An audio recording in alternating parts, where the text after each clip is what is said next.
در تیر 2025 دونالد ترامپ قانونی را امضا کرد با نام پرطمطراق جینیوس یا همون قانون حمایت از نوآوری در دارایی‌های دیجیتال. اسمش جسورانه است، امضاش نمایشی، اما انگیزه پشت اون واقعا چیه؟ ساده و از سر استیصال نجات دلار. این قانون نه برای نوآوریه، نه برای حمایت از مصرف کننده، بلکه برای یک هدفه: حفظ سلطه دلار آمریکا در جهانی که دیگه زیر بار سلطه نمیره. ترامپ در زمان امضای این قانون نه از بلاکچین گفت، نه از شفافیت و نه از امنیت، بلکه به جای مقابله با کلاهبرداران به بریکس حمله کرد. You know, you have this little group called BRICS. It's fading out fast, but BRICS is they wanted to try and take over the dollar, the dominance of the dollar and the standard of the dollar. And I said, anybody that's in the BRICS consortium of nations, we're going to tariff you 10%. And they had a meeting the following day, and almost nobody showed up. They said, "Leave me alone." We didn't want to. They didn't want to be tariffed, did they, Howard? So it's amazing. No, we're not going to let the dollar slide. If we have a smart president, you're never going to let the dollar slide. If you have a dummy, that could happen. Like the last one, he would. If you ever asked him about the dollar sliding, he would have no idea. But we can't let that ever happen again. اما واقعیت چیه؟ در سال 2000 زمانی که جهان تک قطبی بود و آمریکا بی‌رقیب، سهم دلار از ذخایر ارزی جهان 71% بود. اما امروز چی؟ امروز در جهانی چند قطبی و بلوکی این سهم به 58% کاهش پیدا کرده. دلار گلوگاه برتری آمریکاست. دلار که تضعیف بشه، تحریم‌ها، اهرم بدهی و حتی بلند پروازی نظامی آمریکا هم بی اثر میشه. در همین حال بریکس، همون گروهی که ترامپ با خشم به اون تاخت، دیگه یک اتحاد حاشیه‌ای نیست، بلکه یک ابرقدرت اقتصادی جهانیه. کشورهای بریکس اکنون بیش از 36% تولید ناخالص جهانی رو در اختیار دارند، بیشتر از گروه G7. نزدیک به 46% جمعیت جهان، حدود 3.7 میلیارد نفر در این کشورها زندگی می‌کنند. مجموع ذخایر ارزی کشورهای بریکس از آمریکا و اتحادیه اروپا هم بیشتره. اونها بیش از 40% تولید نفت جهان و 32% ذخایر گاز طبیعی رو در اختیار دارن. در توان نظامی هم در برخی حوزه‌ها از ناتو پیشی گرفتن، به ویژه در نیروی زمینی، پهپادها و نفوذ منطقه‌ای.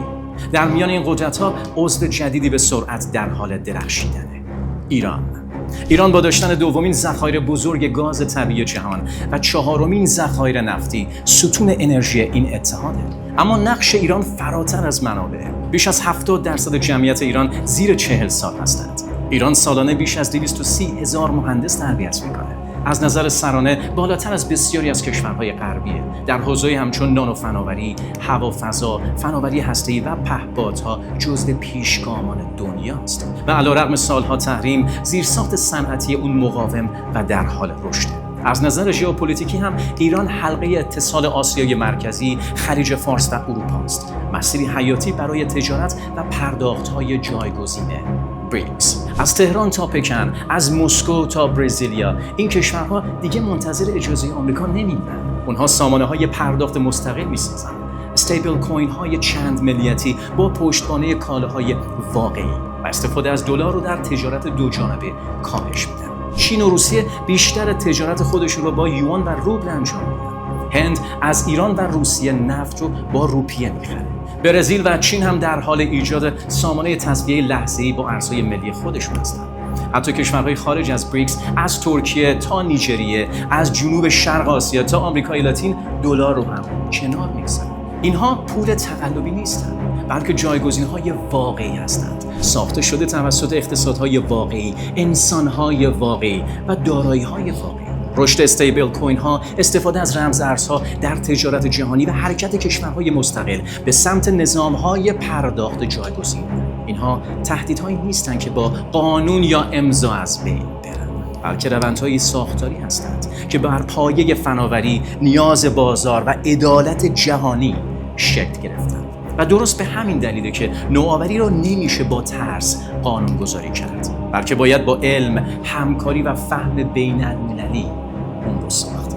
در پاییز 2025 ایران میزبان کنفرانس دی بلاک خواهد بود، بزرگترین گردهمایی علمی درباره بلاکچین و نظام‌های پولی نوین در منطقه، یعنی برداشتن موانع پولی یا همون دی بلاک، و دقیقاً همین هدف رو دنبال می‌کنه. از دانشمندان ایرانی تا متخصصان بریکس، از نوآوران فینتک تا کارشناسان سیاستگذاری، همه گرد هم میان تا زیرساخت فنی و علمی دوران پسا دلار رو بسازند. چون این فقط درباره پول نیست، بلکه درباره آزادیه. آزادی در تجارت، آزادی در توسعه، آزادی در ساخت آینده عادلانه، امن و چند قطبی. دلار قرن 20 رو ساخت، اما قرن 21 داره از نو نوشته میشه. بلوک به بلوک، زنجیره به زنجیره، و نه قانون، نه فرمان اجرایی و نه قانون نبوغ ترامپ هیچ کدوم نمیتونن جلوی اون رو بگیرند. ممنونم که ما رو تماشا کردین. لایک و سابسکرایب یادتون نره. شاد باشید.